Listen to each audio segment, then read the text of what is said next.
주시는 생명의 말씀은 신약 성경 마태복음 13장 1절 말씀부터 9절 말씀까지입니다. 신약 성경 20쪽에 있습니다. 주시는 말씀을 저와 여러분이 한 절씩 교독하겠습니다. 말씀을 읽으실 때 하나님의 영이 여러분 가운데 충만하게 임하시길 바랍니다. 그날 예수께서 집에서 나가사 바닷가에 앉으심에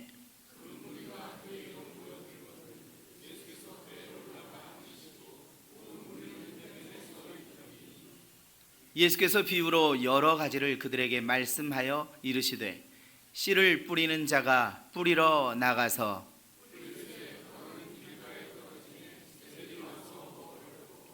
더러는 흙이 얕은 돌밭에 떨어짐에 흙이 깊지 아니하므로 곧 싹이 나오나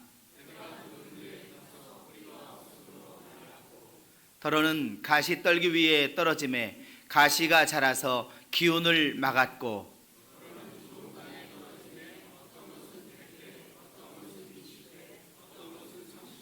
함께 읽습니다.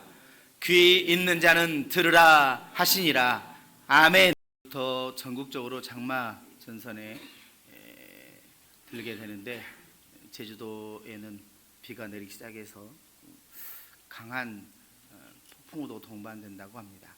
여러분의 가정과 또 사업장들 하나님께서 안전하게 지켜주시고 보호해 주실 뿐만이 아니라 또 여러분들께서도 건강 조심하시고 늘 평안한 가운데 주님의 은혜의 삶을 누려가시기를 간절히 소망합니다. 제주도 비 온다니까요. 안 믿으세요? 네.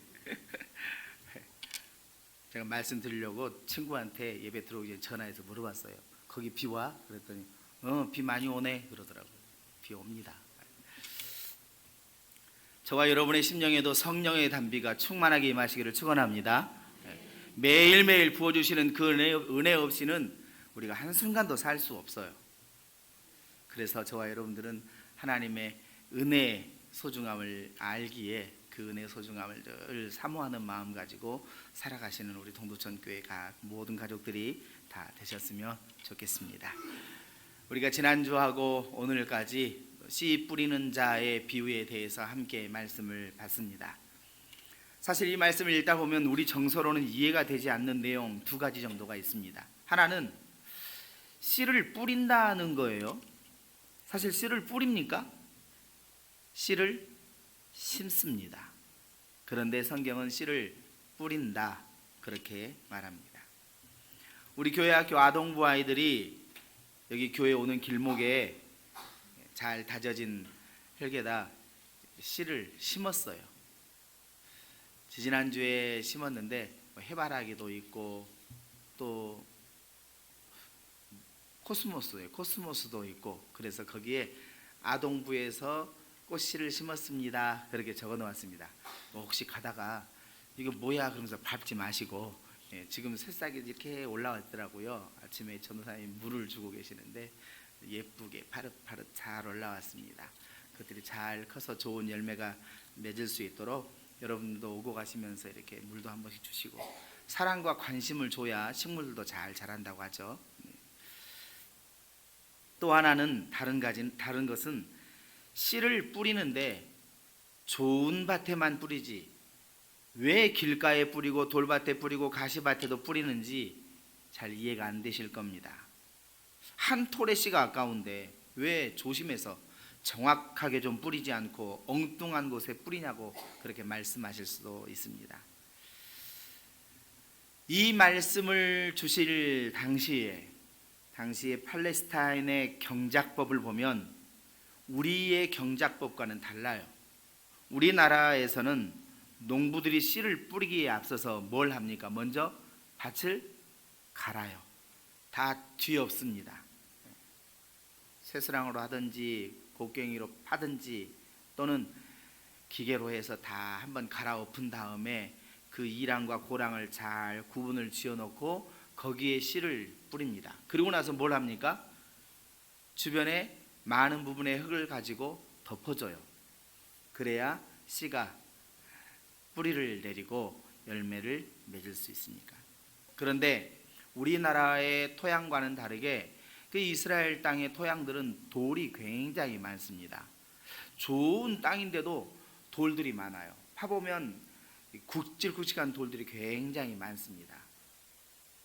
그러다 보니까 그 땅을 먼저 개간하기 전에 오히려 그냥 씨를 뿌리고 난 다음 그것들이 뿌리를 내리고 줄기가 나고 열매가 맺을 수 있도록 가꾸어 가는 것이 그들의 경작법이에요. 그러니까 우리의 경작법과는 다르다 보니까 좋은 씨든 나쁜 씨든 상관없이 그 씨들을 다 이곳저곳에 그냥 뿌리는 데 그들의 경작법의 중요성이 있는 겁니다. 그런데 사실 뿌리는 자는 그렇게 중요하지 않아요. 중요한 것은 바로 씨앗에 있습니다. 씨앗 자체가 중요한 거예요. 그래서 씨앗에서 사람들의 기본적인 먹거리가 자라나게 되는 겁니다. 그런데 그 씨앗은 새들의 먹이가 될 수도 있고 햇빛에 말라버릴 수도 있어요. 가시 떨기 속에서 그 기운이 막혀서 버려버릴 때도 있어요. 그러나 좋은 땅에서 많은 열매를 맺게 될 수도 있습니다. 아무리 작은 씨앗이어도요, 실제로 씨앗 한 개에서 30개에서 많게는 100개의 알곡을 맺는다고 합니다. 그러니까 이 씨앗이 얼마나 중요한 것인지 아시겠죠. 필리핀도 산악지역이 많다 보니까요, 지금도 벽씨를 뿌리는데 어떻게 뿌리냐면 씨를 그냥 바람 불어도 그냥 그 자리에서 그냥 이리저리 그냥 아무렇게나 뿌린답니다. 그러면 그 씨가 바람을 타고 이리저리 날아가서 평지에도 뿌려지고 언덕에도 뿌려지고 심지어는 낭떠러지에도 뿌려져서 싹이 나고 자라고 열매를 맺는다고 해요. 오늘 씨 뿌리는 자의 말씀을 통해서 우리에게 중요하게 말씀해 주시는 것은 지난 주일에도 말씀을 드렸지만 씨인 하나님의 말씀이 우리에게 떨어질 때 우리가 하나님의 말씀을 어떻게 들을 것인가, 여기에 핵심이 있습니다. 하나님의 말씀을 어떻게 들을 것인가. 그래서 이 씨 뿌리는 자의 비유를 통해서 네 종류의 사람에 대해서 말씀을 하고 계시는데, 지난주에 우리가 첫 번째 사람의 경우를 함께 살펴보았는데 길가에 뿌려진 씨의 상황이었습니다. 길가에 떨어졌다는 것은 사실 사람들이 오고 가는 그 고랑은 사람들이 늘 오고 가면서 밟고 다니기 때문에 그것이 맨질맨질하게 단단하게 잘 굳어버린 땅이에요. 그러다 보니까 씨를 뿌려도 그곳에서는 뿌리를 내릴 만한 태세, 준비가 갖추어져 있지 않는 경우의 땅들이 많습니다. 그러니 어떻게 뿌리를 내릴 수 있겠어요? 이 말씀에 대해서 예수님께서는 18절, 19절 말씀에 이렇게 설명을 하고 계십니다. 같이 읽겠습니다. 시작. 그런즉 씨 뿌리는 비유를 들으라. 아무나 천국 말씀을 듣고 깨닫지 못할 때는 악한 자가 와서 그 마음에 뿌려진 것을 빼앗나니 이는 곧 길가에 뿌려진 자요. 아멘. 하나님의 말씀을 듣고 들었지만 그 말씀을 깨닫지 못해요.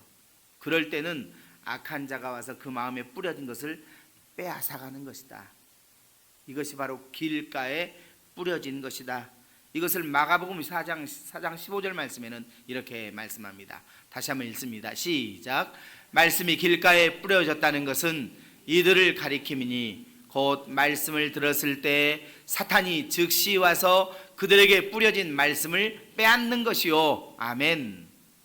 말씀을 들었을 때, 그러니까 말씀을 들었어요. 들었는데 그 말씀이 깨달아지지 않으니까 그것은 사단이 즉시 와서 그들에게 뿌려진 말씀을 빼앗아가 버렸기 때문이라는 거예요. 이것을 또 다른 공관복음인 누가복음 8장 12절 말씀에는 이렇게 말씀합니다. 길가에 있다는 것은 말씀을 들은 자니 이에 마귀가 가서 그들이 믿어 구원을 얻지 못하게 하려고 말씀을 그 마음에서 빼앗는 것이요. 어떻게든 못 믿게 하려고, 구원을 받지 못하게 하려고 그 떨어진 말씀을 마음에서 빼앗아 버려가는 것이 바로 길가라고 하는 것에 대한 말씀이라는 겁니다. 마음을 자기 자신의 철학과 여러 생각들로 가득 채워놓고 있기 때문에 하나님의 말씀이 뿌리를 내릴 수가 없어요.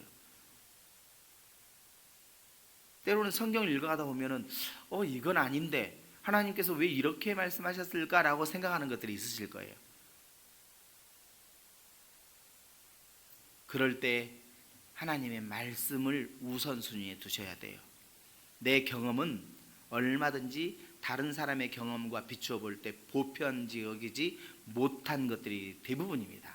그러니까 나는 이것을 경험했지만 그 사람은 경험하지 않았을 수 있고, 내가 경험한 이것이 진짜 그 일 때문에 내가 얻어진 교훈이 틀릴 수도 있는 거예요. 그런데 우리는 내가 경험한 것, 내가 알고 있는 것이면 그것이 틀림없는 정석인 것 마냥 생각을 해서 다른 사람의 이야기하고 다른 사람의 생각하는 것들이 틀리다라고 이야기할 때가 많아요. 틀리다.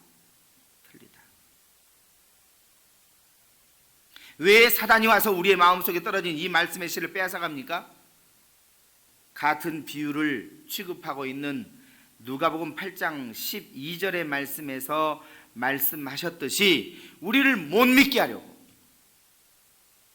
구원을 받지 못하게 하려고, 그래서 말씀이 우리 안에 있는 것들을 견디지 못하니까 빼앗아가 버리는 겁니다.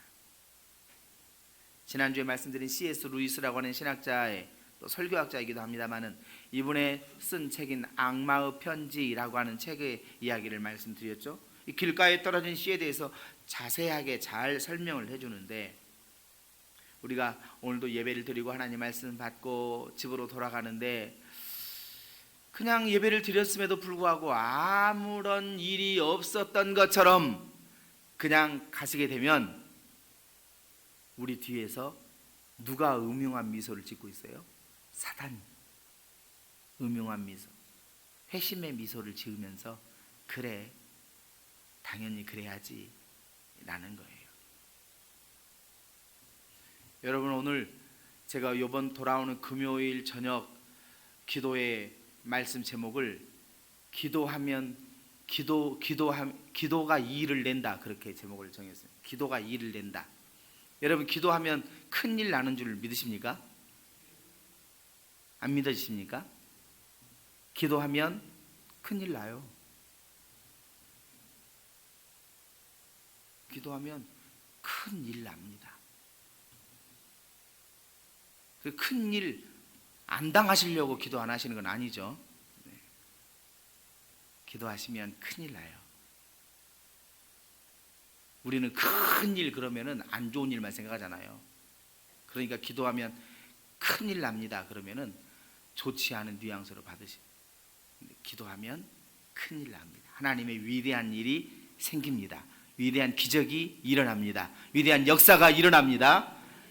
기도하면 큰 일이 나요. 그러니까 걱정하지 마시고 그 큰 일 한번 당해보세요. 큰 일 한번 경험해 보세요. 얼마나 감사한 일이 일어나게 되는지. 바로 이것이 길가에 떨어진 마음밭의 비극인 것이죠. 두 번째로 드리고 싶은 것은 돌밭에 뿌려진 씨입니다. 씨를 뿌렸는데 돌밭에 뿌려졌어요. 돌밭이니까 위에 흙이 아주 얇습니다. 어떤 돌은 흙이 없기도 해요. 씨를 뿌리기는 했지만 돌들 때문에 뿌리를 내릴 수가 없는 겁니다. 그래서 5절 말씀에 더러는 흙이 얕은 돌밭에 떨어짐에 흙이 깊지 아니하므로 곧 싹이 나오나 해가 돋은 후에 타서 뿌리가 없으므로 말랐고 그랬습니다. 이 말씀에 대하여 예수님은 20절 말씀에 이렇게 설명을 해주고 계십니다. 13장 20절 말씀 같이 읽겠습니다. 시작. 돌밭에 뿌려졌다는 것은 말씀을 듣고 즉시 기쁨으로 받되. 아멘. 그런데 어때요? 그 속에 뿌리가 없어서 잠시 견디다가 말씀으로 말미암아 오히려 환난이 다가오고 박해가 일어날 때에는 어떻게 돼요? 곧 넘어지게 돼요. 우리가 말씀을 전적으로 반응하며 기쁨으로 받아들이지만 이 말씀을 따라서 사는 것이 힘들고 불리하다고 느껴지는 그 순간 이 진리의 말씀에서 다시 등을 돌리기 시작하게 된다는 이야기입니다. 여러분, 길가와 같은 마음밭의 적은 아까 누구였어요? 사탄이었어요. 사탄이었다면 이 돌밭 같은 마음밭의 적은 육신입니다. 육신. 우리의 육신이 얼마나 편한 것을 도모합니까? 나를 더 편하게 하고, 나를 더 축복되게 하고, 나를 더 형통하게 만드는 것만 계속 우리가 찾잖아요. 그러다가 어느 땐가부터 내 육체를, 또 내 삶을 고생시키는 것이 다가오고, 괴롭게 만드는 상황이 다가오고, 힘들게 만드는 상황이 다가오면 그것이 진리인지 아닌지를 문제 삼지 않아요. 그냥 편한 것을 찾아서 미련 없이 떠나버리고 마는 것. 이것이 돌밭에 뿌려진 씨의 비유의 마음. 여러분, 예수님을 믿게 되신 것이 예수님이 생명의 주님이시기 때문에 믿게 되신 겁니까? 아니면 예수 믿으면 복 받는다더라 그러니까 믿게 되신 겁니까? 우리 동두천교회 모든 가족들은 예수님이 생명의 주님이시기 때문에 예수님을 믿게 된 줄로 믿습니다. 그런데 오늘 우리 한국교회의 심각한 문제가 바로 이거예요. 예수 믿으면 축복받아 돈도 잘 벌고 출세한다고 하니까 믿었는데, 믿어보니까 장사는 잘 되기는커녕 오히려 더 어렵고 힘들고, 말씀 앞에서 자꾸 양심의 죄의 모습들을 보게 되니까 자꾸 말씀으로부터 멀어지러 가는 거예요. 그리고 그냥 내 마음의 생각대로 하게 되는 일들이 많아지고, 그렇다고 내가 예수 믿는다고 해서 자식들이 더 잘 되는 것도 아니고, 그러다 보니까 어느새 생명의 주님이시기 때문에 예수님을 믿게 되고 모시고 살았는데, 어느 땐가부터 그 말씀, 그 생명의 진리에 대해서는 도무지 관심이 없이 살아가는, 등을 돌려버리는 사람들이 주변에 많아요. 예수님이 생명의 주님이시고 나에게 영원한 생명을 주신 하나님이시다는 이 사실보다는 내 삶에 어떤 유익이 되는가, 여기에 대해서만 관심이 있기 때문에 그런 겁니다. 이런 자세를 가지고 신앙생활을 하면 우리 인생에 다가오는 신앙의 환난, 신앙의 박해, 거센 신앙의 풍파들이 몰려오고 고난의 찬바람이 내게 불어오기 시작하고 나를 붙들고 있던 그 모든 것들이 어두운 상황이 되어지게 되면, 아, 예수 믿는 것이 나를 축복할 수 없구나 라고 하는 생각을 가지게 돼요. 그렇게 돼버리면 우리가 가진 믿음의 자리에 설 수가 없어요. 마가복음 19장 16절로 22절 말씀 보시면은 부자 청년의 이야기가 나옵니다. 한 부자 청년이 예수님께 찾아와서 묻습니다. 선생님이여, 어떻게 하여야 영생을 얻을 수 있습니까? 묻습니다. 그랬더니 예수님께서 뭐라고 대답하세요? 도적질하지 말라, 살인하지 말라, 10계명의 말씀들을 하세요. 그러면서 너 이거 지켰냐? 했더니 이 청년이 그렇게 말합니다. 예, 선생님, 제가 하나님의 율법을 다 지켰습니다. 그러면 되지 않습니까? 그랬더니 예수님께서 뭐라고 말씀하십니까? 그러면 네가 가진 것을 다 팔아서 가난한 사람에게 주고 나를 좇으라 하십니다. 가진 소유를 다 팔아서 가난한 사람들에게 주고 나를 좇으라, 예수님을 좇으라, 제자가 되라는 말, 이 말이 아니에요. 예수님의 말씀을 듣고 천국의 복음을 듣고 그 복음의 말씀대로 살아라는 거예요. 그런데 그 이야기를 듣고 이 부자 청년은 어떻게 했습니까? 그 말씀을 듣고 마음에 근심하여 돌아가니라. 그냥 돌아가 버리고 말았어요. 그 이후로 부자 청년에 관한 이야기는 나오지 않습니다. 다시 돌아오지 않은 거예요.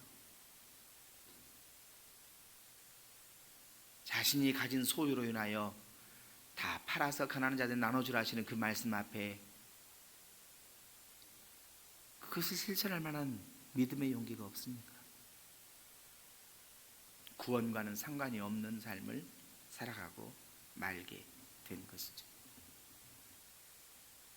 예수를 믿으면 돈 더 많이 벌고, 예수를 믿으면 모든 일들이 다 형통하고 잘 될 줄로만 알았는데, 예수님이 나에게 요구하시는 것이 있더라는 거예요.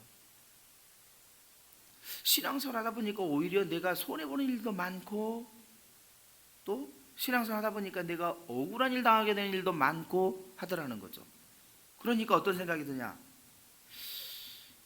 내가 굳이 예수를 믿으면서까지 손해보고 잘못되는 것을 경험할 필요가 없지 않는가, 이런 생각에 이르게 된다는 거죠. 여러분, 생명의 주님이신 예수님, 그분이 나에게 영원한 생명을 주신 그것으로 인하여 예수님을 믿고 여러분의 평생 예수님을 온전히 붙들고 살아가게 되시는 복된 삶이 되시기를 축원합니다. 하나님의 말씀대로 살아가기 원하기 때문에 도덕적인 타협을 거절할 때 외로워지고 설 자리가 없어지고 이웃에게 따돌림을 당하고 오해를 받아서 손해를 보게 된다 할지라도, 때로는 커다란 아픔을 당하게 된다 할지라도 내 믿음이 흔들리지 않고 견고한 터 위에 세워져 가면 그것이 진정한 믿음의 사람의 삶인 거예요.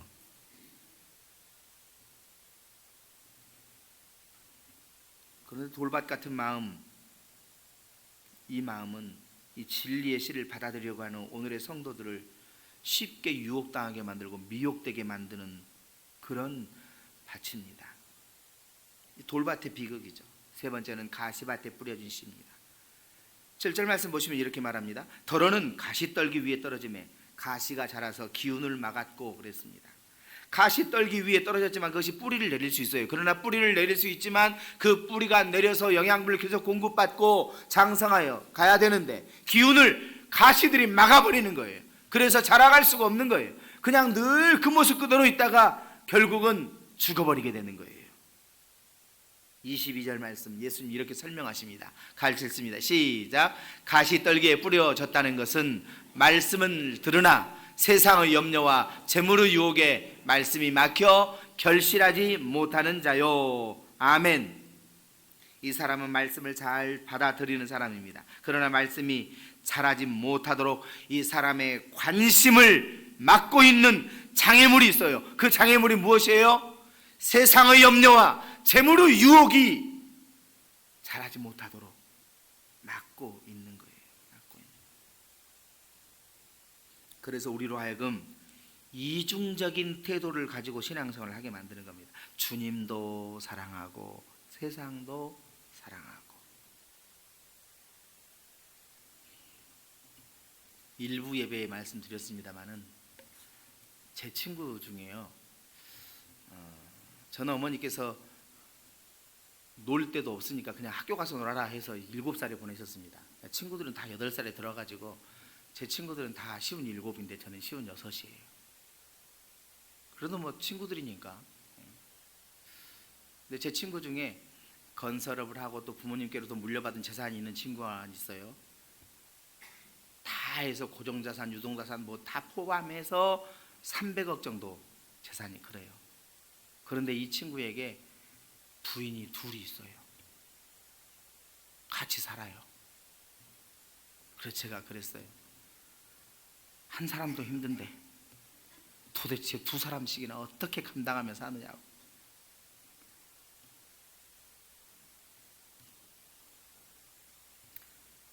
그 친구가 힘들 때가 있답니다. 조금 마음이 이쪽으로 가는 것 같으면 이쪽에서 서운해하고 자꾸 시기를 하더랍니다. 또 이쪽으로 가는 것 같으면 이쪽에서 시기를 하고 서운해하더랍니다. 그 2사람 다 잘해줄 수가 없더랍니다. 그러니까 혼자 고민할 때가 많대요. 도대체 이 아내들이 돈을 보고 나를 좋아하는 건지 아니면 내가 진짜 좋아서 좋아하는 건지 고민이 될 때가 있대요.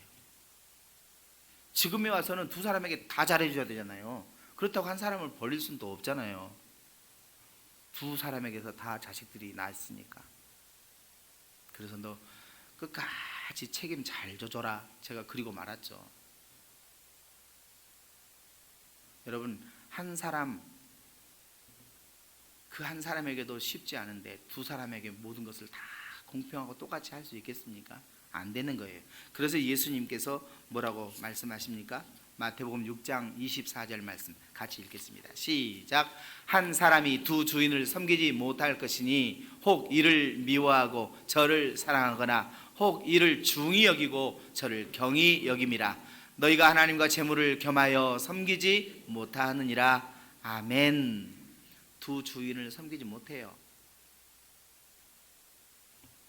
왜냐하면 한쪽은 미워할 수 있고 한쪽은 사랑할 수 있으니까. 또 한쪽은 중히 여기고, 중히 여긴단 말은 무슨 말이에요? 귀하게 여기고 좋게 여기고, 한쪽은 어떻게 해요? 경히 여겨요. 없인 여길 수 있어요. 안 되는 거예요. 두 가지 다. 세상의 염려와 재물의 유혹, 그것을 붙잡고 하나님도 붙잡고 안 되는 겁니다. 안 되는 거예요. 알렉산더 대제가 살아있을 때는 이런 이야기를 했습니다. 본인이 내가 더 이상 정복할 것이 없다, 정복할 곳이 없다, 그렇게 이야기를 했어요. 자신만만한 거죠. 그만큼 위대한 사람이었으니까. 그런데 이분이 죽기 전에 이런 유언을 했어요. 내가 죽으면 관 양쪽에다가 구멍을 뚫어 놓아라. 그리고 내 양손을 바깥쪽으로 내놓아라. 그래서 알렉산더 대제가 죽은 후에 그대로 했습니다. 말씀드린 것처럼 세상에서는 이제 더 이상 정복할 곳이 없다고 섭섭해하던 이 알렉산더 대제도 결국 갈 때는 아무것도 가지고 가지 못하더라는 거죠. 그래서 관 양쪽에 손을 내밀어서 자신은 아무것도 가지고 가는 것이 없다는 것을 나타내 보여줬다고 해요. 갈 때 젓가락 하나 가지고도 가지 못합니다. 빈손으로 가야 돼요. 빈손으로. 돌밭 같은 마음밭은 말씀을 들은 사람이 말씀을 좋아합니다. 주님을 사랑한다고 고백도 합니다. 그러나 그보다 더 큰 관심사가 어디에 있어요? 세상.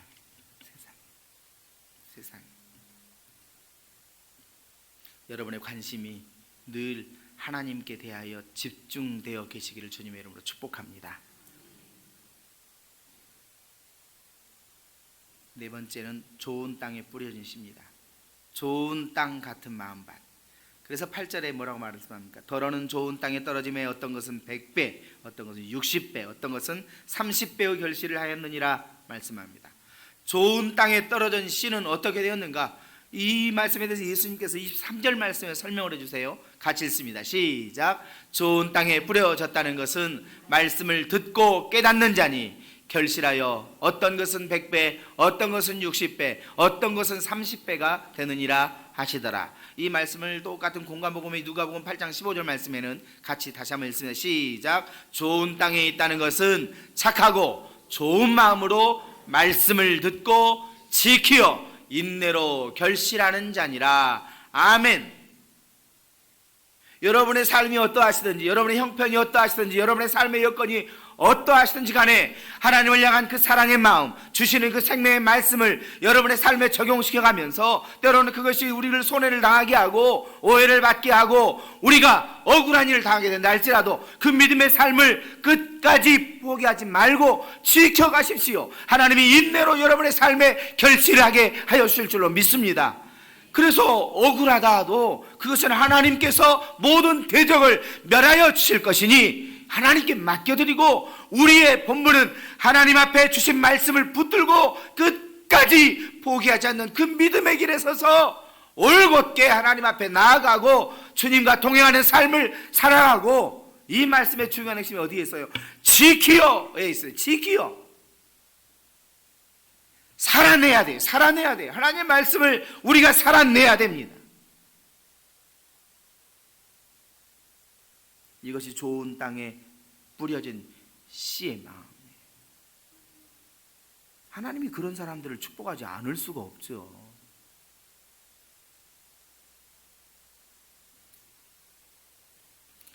그래서 하나님의 말씀을 듣는 것이 축복이면서도 두려울 때가 많아요. 여러분, 정말 여러분들이 믿음으로 살아가시면서 하나님 주신 축복을 마음껏 누리기를 원하시거든요. 하나님, 저를 통하여 얻게 하시는 모든 소득, 제게 건강 주시고 저에게 지혜 주시고 또 경영할 수 있는 마음도 주시고 또 환경도 주셔서 소득하게 하신 모든 것들, 그것 하나님 영광 위에 사용하게 해주십시오. 그렇다고 해서 이거 오해하시면 안 됩니다. 다 교회 헌금하게 해주십시오, 그런 말 아니에요. 또 그렇게 생각하시는 분들 계시더라고요. 또 어떤 분은 또 그렇게 말씀하세요. 목사님 교회 헌금 들으면 목사님 거 다 목사님 거라면서요. 이런 분 계세요. 절대 그런 오해하지 마십시오. 하나님 영광 위에 사용되도록 해주십시오. 이 말은 무슨 말이냐면요, 하나님이 얻게 하신 소득이니 그 소득 가지고 우리의 자녀들을 잘 양육하게 해주시고, 우리 가족들 먹고 사는데 어려움 당하는 일이 없게 해주시고, 또 이것으로 하나님께 기쁨이 되는 일에 쓰여질 수 있도록 해주십시오. 여러분, 그러면 어떻게 우리가 그 주신 것 가지고 남을 등쳐먹고 사기칠 수 있습니까? 그렇게 못 사는 거예요. 손해를 보아도, 어려움을 당하게도, 오해를 받아도 그 길이 하나님이 원하시는 게면 거기에 투자하고 그것을 위해서 온전하고 신실한 믿음 가지고 우리에게 주신 소득을 잘 관리하고 활용해 가는 거예요. 그것이 하나님께 기쁨이 되는 거예요. 그러면 하나님께서 어떤 결실이라고 그랬습니까? 인내하는 결실이, 인내하는 결실. 인내가 필요해요. 그래서 일확천금을 삽시간에 얻게 되면은 그 얻은 소득들 다 탕진한다고 하지 않습니까? 탕진. 귀한 줄 모르니까. 오늘 생명의 말씀의 씨가 저와 여러분의 좋은 밭에 떨어져서 하나님께서 주시는 그 귀한 열매들이 주렁주렁 열매 맺게 되고, 여러분의 삶은 변화된 그리스도인의 삶을 통하여 많은 사람들에게 하나님의 영광을 드러내고 신실한 믿음의 사람들로서 존중받고 존귀 여김을 받으며 살아가게 되는 복된 삶이 되시기를 주님의 이름으로 축원합니다. 기도하겠습니다. 하나님 감사합니다.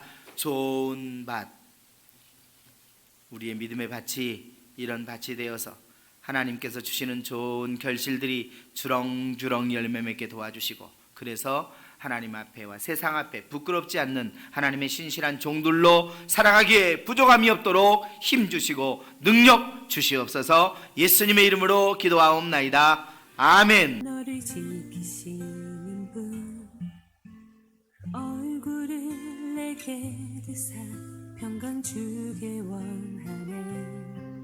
전능하신 하나님, 너를 인도하는 분, 내게 은혜 베푸시길 원하네.